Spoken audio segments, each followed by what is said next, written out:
नमस्कार। आज हम इस वीडियो के माध्यम से बीए थर्ड ईयर के सिलेबस का एक टॉपिक है जिसका नाम है पर्यावरण भूगोल की परिभाषा एवं पर्यावरण भूगोल का विषय क्षेत्र। इसका अध्ययन करने जा रहे हैं।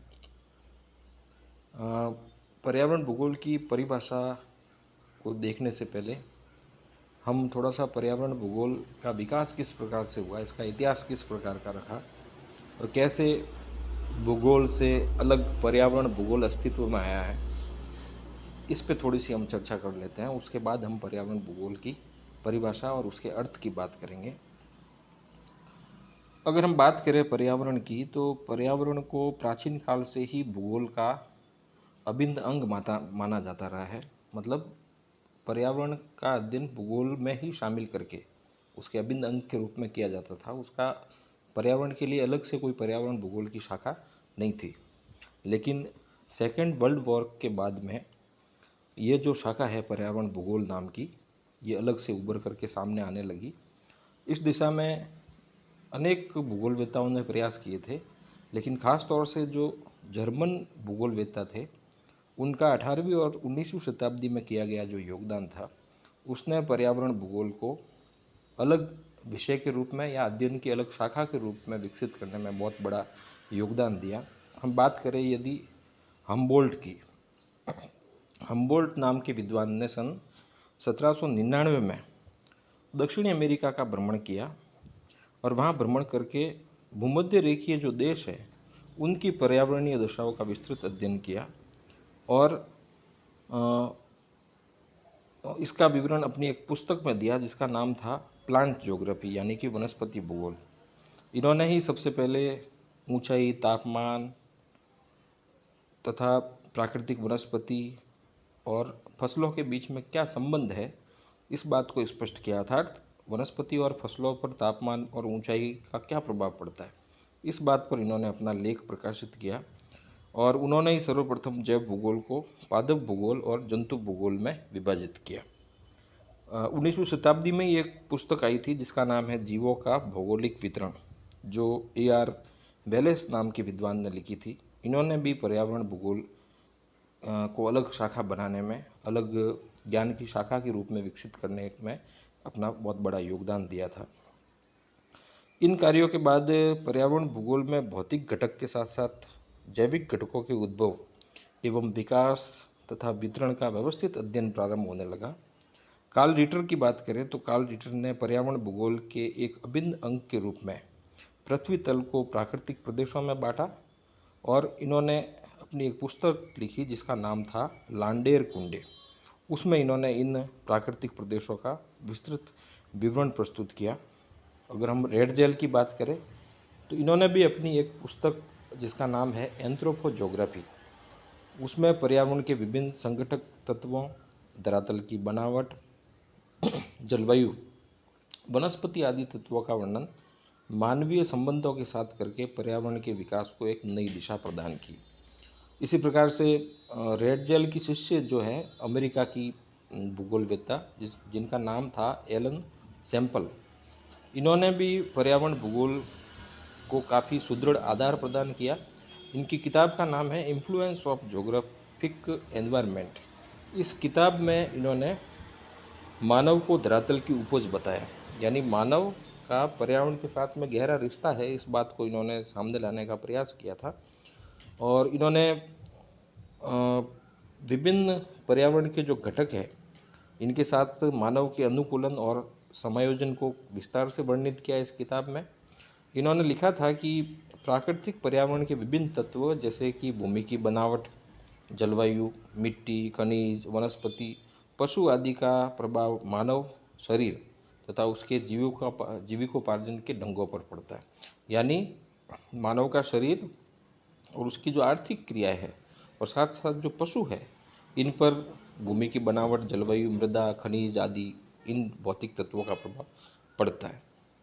तो ये प्रमुख भूगोलवेत्ता हैं जिन्होंने काम किया उस समय और पर्यावरण भूगोल के क्षेत्र में नवीन विचारधाराएं देकर के पर्यावरण भूगोल को भूगोल से पृथक शाखा के रूप में विकसित करने में बहुत बड़ा योगदान दिया।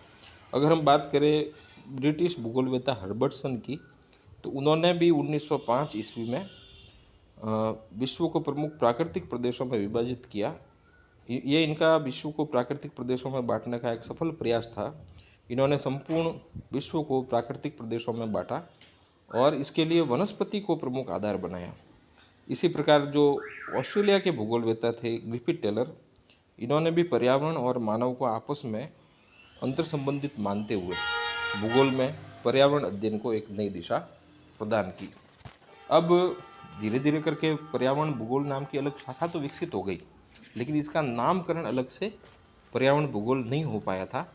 ये कार्य हो पाया सन 1950 के उपरांत। सन 1950 के बाद में माना जाता है कि सर्वप्रथम के हैविट और एफ के हेयर नाम के जो विद्वान थे, इन्होंने सन 1973 में अपना एक शोध पत्र प्रकाशित किया था। उस शोध पत्र में सबसे पहले इन्होंने पर्यावरण भूगोल शब्द का प्रयोग किया था। नाम फिर से मैं रिपीट कर रहा हूँ, के हैविट एवं एफ के हेयर। 1973 में इन्होंने अपना एक शोध पत्र प्रकाशित किया था। उसमें इन्होंने पर्यावरण भूगोल शब्द का सबसे पहले प्रयोग किया था और उसके बाद में ये शब्द पॉपुलर हो गया और पर्यावरण भूगोल अलग से एक अध्ययन की शाखा बन गई। और आज हम हमारे भूगोल का जो थर्ड ईयर का सिलेबस है उसमें एक अलग से पूरे पेपर के रूप में पर्यावरण भूगोल का अध्ययन करने जा रहे हैं। तो ये था पर्यावरण भूगोल का थोड़ा सा ऐतिहासिक परिचय कि किस प्रकार से पर्यावरण भूगोल के क्षेत्र में कार्य हुए और उसका धीरे धीरे करके अलग शाखा के रूप में नामकरण हो पाया। अब हम बात करेंगे पर्यावरण भूगोल की परिभाषा के बारे में। पर्यावरण भूगोल को परिभाषित करने का काफ़ी विद्वानों ने प्रयास किया है। हम एक दो विद्वानों की यहाँ बात कर लेते हैं। हम बात करते हैं समिंद्र सिंह जी की। समिंद्र सिंह जी के अनुसार पर्यावरण भूगोल सामान्य रूप से जीवित जीवों तथा प्राकृतिक पर्यावरण के मध्य तथा मुख्य रूप से वर्तमान विकसित आर्थिक मानव एवं उसके प्राकृतिक पर्यावरण के मध्य अंतर संबंधों के स्थानिक गुणों का अध्ययन है। यह समिंद्र सिंह जी की परिभाषा है जो कि इन्होंने पर्यावरण भूगोल के लिए दी है। इसी प्रकार से आर के गुर्जर और बीसी जाट नाम के जो विद्वान हैं, इनके अनुसार पर्यावरण भूगोल की वह शाखा है जिसमें पारिस्थितिकी तंत्र के विभिन्न संगठकों की प्रकृति, कार्यों तथा उनकी परस्पर अंतर निर्भरता आदि का स्थानिक वितरण के संदर्भ में अध्ययन किया जाता है। हम इन परिभाषा को थोड़ा सा देख लेते हैं कि क्या बात यहाँ कहने की कोशिश की जा रही है। अगर हम समिंद्र सिंह जी की परिभाषा को देखें तो इसमें एक बात स्पष्ट हो रही है कि जो पर्यावरण भूगोल है वो जो जीवित जीव है इस पृथ्वी पर पाए जाने वाले, इनके और प्राकृतिक पर्यावरण के बीच के अंतर संबंध का अध्ययन करता है। और साथ साथ ये पर्यावरण भूगोल जीवित जीवों और पर्यावरण के बीच के संबंधों का अध्ययन तो करता ही है, साथ साथ इस पृथ्वी के महत्वपूर्ण जीव मानव, जिसको कि समिंद्र सिंह जी ने आर्थिक मानव कहा है, यानी आर्थिक क्रियाएं करता है ये मानव, जीविकोपार्जन के लिए विभिन्न कार्य ये लगातार करता रहता है। तो ये जो विकसित का मतलब यहाँ तकनीकी रूप से विकसित प्राणी की बात हो रही है जो कि मानव है। तो ये पर्यावरण भूगोल केवल जीवित जीव और प्राकृतिक पर्यावरण के मध्य का अध्ययन नहीं करता है, इनके मध्य के संबंध का अध्ययन नहीं करता है, अपितु ये मानव और उसके प्राकृतिक पर्यावरण के मध्य के जो अंतर संबंध है इनके स्थानिक गुणों का अध्ययन भी करता है। तो दोनों बातें हो गई, जीवित जीवों यानी समस्त जीवित जीव जो कि इस पृथ्वी पर मौजूद है उनके और प्राकृतिक पर्यावरण के मध्य अंतर संबंधों का अध्ययन, और साथ साथ में विकसित आर्थिक मानव और उसके प्राकृतिक पर्यावरण के मध्य का जो अंतर संबंध है, इन दोनों ही अंतर संबंधों के जो स्थानिक गुण हैं इनका अध्ययन समिंद्र सिंह जी के अनुसार पर्यावरण भूगोल करता है। इसी प्रकार से बीसी जाट और गुर्जर की जो परिभाषा है इसमें भी वही बात कहने की कोशिश की जा रही है कि पृथ्वी तल पर जो पाए जाने वाले विभिन्न पारिस्थितिकी तंत्र है, इन पारिस्थितिकी तंत्र के विभिन्न जो संगठक तत्व जो पारिस्थितिकी तंत्र का निर्माण करते हैं, इन घटक तत्वों तथा उनके पर्यावरण के बीच के जो अंतर संबंध है इनके स्थानिक वितरण का अध्ययन पर्यावरण भूगोल में किया जाता है। स्थानिक वितरण का मतलब है कि किस पैटर्न में, किस रूप में ये तत्व इस पृथ्वी पर विद्यमान है और किस जगह पर इन घटकों के बीच में कैसा अंतर संबंध है। इस बात का जब हम वितरण को ध्यान में रखते हुए, स्थान को ध्यान में रखते हुए अध्ययन करते हैं तो उसे स्थानिक वितरण के नाम से जाना जाता है। तो ये थी पर्यावरण भूगोल की परिभाषा और उसका संक्षिप्त में इतिहास की किस प्रकार से पर्यावरण भूगोल का आगे से आगे विकास होता गया और वर्तमान में एक महत्वपूर्ण अध्ययन शाखा के रूप में ये भूगोल में जाना जाता है। अब हम बात करते हैं पर्यावरण भूगोल के विषय क्षेत्र की। प्रारंभिक समय की बात करें कि जब पर्यावरण भूगोल नाम की कोई अलग शाखा नहीं हुई थी और या फिर शुरुआत में पर्यावरण भूगोल अलग शाखा के रूप में विकसित हुआ ही था, तो उस समय पर्यावरण भूगोल का जो विषय क्षेत्र है वो केवल प्राकृतिक संसाधनों के अध्ययन तक सीमित था। यानी जो प्राकृतिक संसाधन है उन्हीं का अध्ययन पर्यावरण भूगोल में किया जाता था। लेकिन धीरे धीरे करके पर्यावरण भूगोल का जो विषय क्षेत्र है वो विस्तृत होता गया है और आज हम बात करें तो संपूर्ण जो जीव मंडल है, पृथ्वी पर पाया जाने वाला जो संपूर्ण जीव मंडल है, उस पूरे ही जीव मंडल का अध्ययन पर्यावरण भूगोल के अंदर किया जाता है। पर्यावरण भूगोल का जो अध्ययन क्षेत्र है उसको हम कुछ बिंदुओं के रूप में अलग अलग पॉइंट्स में बांट करके यहाँ अध्ययन करने का प्रयास करेंगे। एक एक करके हम इनका अध्ययन करते हैं। आप अपने स्क्रीन पे देख रहे हैं कुछ पॉइंट्स हैं जो कि आपको पर्यावरण भूगोल के विषय क्षेत्र के बारे में शॉर्ट में जानकारी देने का प्रयास करेंगे। जो पहला विषय क्षेत्र का पहलू है, पहला पॉइंट है, वो है मानव एवं पर्यावरण के अंतर संबंधों का पर्यावरणीय संकल्पनाओं के संदर्भ में अध्ययन करना। पर्यावरण भूगोल के अंतर्गत जो ये पहला पॉइंट है, इसमें पर्यावरण भूगोल की परिभाषा, उसका विषय क्षेत्र, पर्यावरण भूगोल की जो मूलभूत संकल्पना यानी कि कॉन्सेप्ट है उनका अध्ययन किया जाता है। पर्यावरण की परिभाषा, पर्यावरण के मूल तत्व कौन से हैं, पर्यावरण का संगठन कैसा है, पर्यावरण में कौन से प्रक्रम घटित होते हैं, पर्यावरण के प्रकार क्या क्या है, साथ साथ मानव और प्राकृतिक वातावरण के अंतर संबंध के बारे में भी अध्ययन इसी टॉपिक में किया जाता है। भूगोल और पारिस्थितिकी एवं समाज, ये सारी जो संकल्पनाएं हैं इनका अध्ययन पर्यावरण भूगोल के अंतर्गत किया जाता है। दूसरा जो पॉइंट है वो है पारिस्थितिकी तंत्र का अध्ययन। पारिस्थितिकी तंत्र की प्रकृति, पारिस्थितिकी तंत्र के प्रकार कौन कौन से हैं, घटक तत्व कौन से हैं पारिस्थितिकी तंत्र के, इनके मध्य में अंतर संबंध कैसा है, साथ ही जो जैव भू रासायनिक चक्र है जो इस पृथ्वी पर पाया जाता है, उन चक्रों का तथा पारिस्थितिकी तंत्र में जो ऊर्जा का प्रवाह होता है, साथ साथ पारिस्थितिकी तंत्र की जो गतिशीलता या कार्यशीलता है, इन सभी बातों का अध्ययन, यानी पूरे ही पारिस्थितिकी तंत्र और उसकी कार्य प्रणाली, उसके प्रकार, उसका सिस्टम, ऊर्जा प्रवाह, ये सभी चीज़ों का अध्ययन पर्यावरण भूगोल के तहत किया जाता है। तीसरा जो पॉइंट है वो है पर्यावरण अवनयन एवं प्रदूषण का अध्ययन।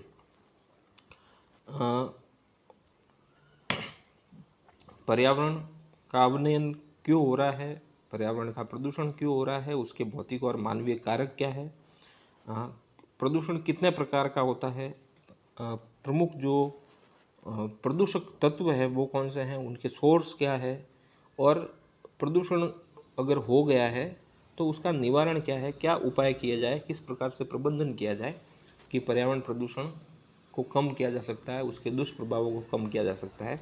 इन सभी बातों का अध्ययन पर्यावरण भूगोल के अंतर्गत किया जाता है। चौथा जो पहलू है विषय क्षेत्र का वो है जीव जंतु एवं पादपों की उत्पत्ति तथा उनके वितरण का अध्ययन।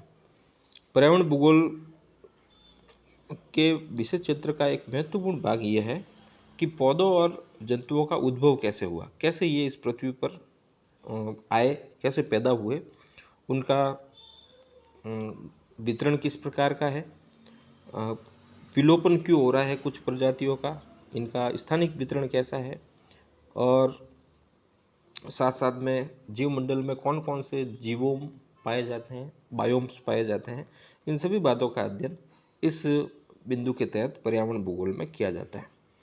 पांचवा जो पॉइंट है विषय क्षेत्र का वह है जैव विविधता संकट एवं संरक्षण का अध्ययन।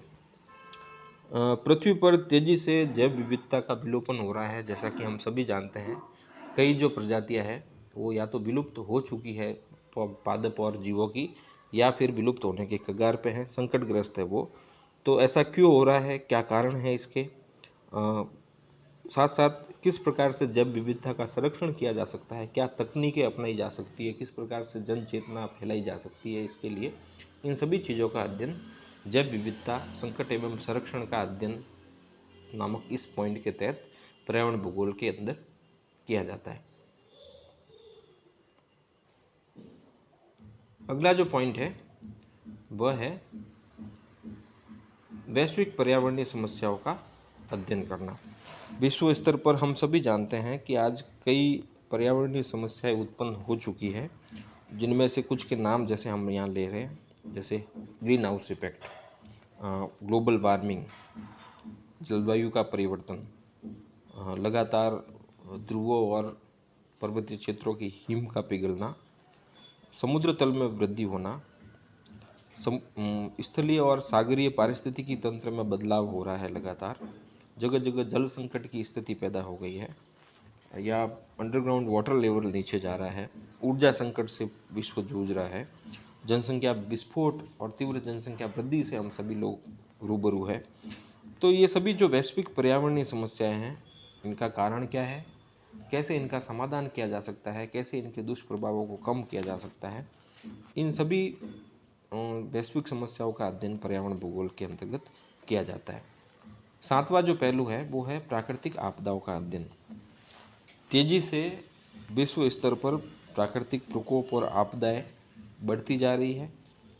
पर्यावरण भूगोल के तहत हम अध्ययन करते हैं कि इन आपदाओं का कारण क्या है, कैसे इनका प्रबंधन किया जाए।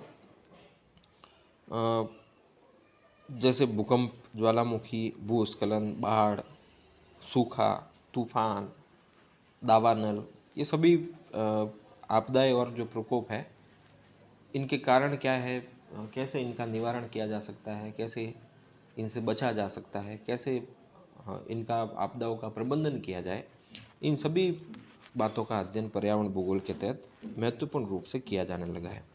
आठवां जो पहलू है वह है पर्यावरणीय अवबोध एवं चेतना का अध्ययन। पर्यावरण के प्रति लोगों में समझ पैदा करना और जन चेतना आम आदमी तक फैलाना, इस बात का विस्तृत अध्ययन पर्यावरण भूगोल में किया जाता है कि किस प्रकार से विश्व स्तर पर पर्यावरणीय अवबोध लाया जा सके और जन चेतना विकसित की जा सके। नवा जो पहलू है वह है पर्यावरणीय गुणवत्ता तथा प्रभाव आकलन का अध्ययन।